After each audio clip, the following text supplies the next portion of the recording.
have to serve.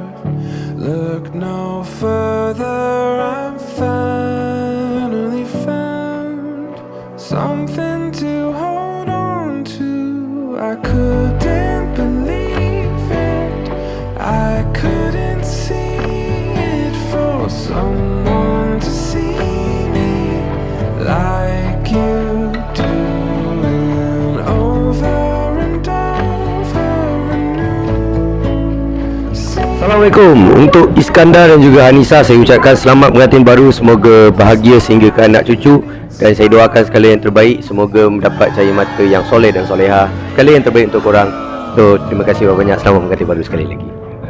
Wasn't over my head, would have run, but instead you were watching, you were listening.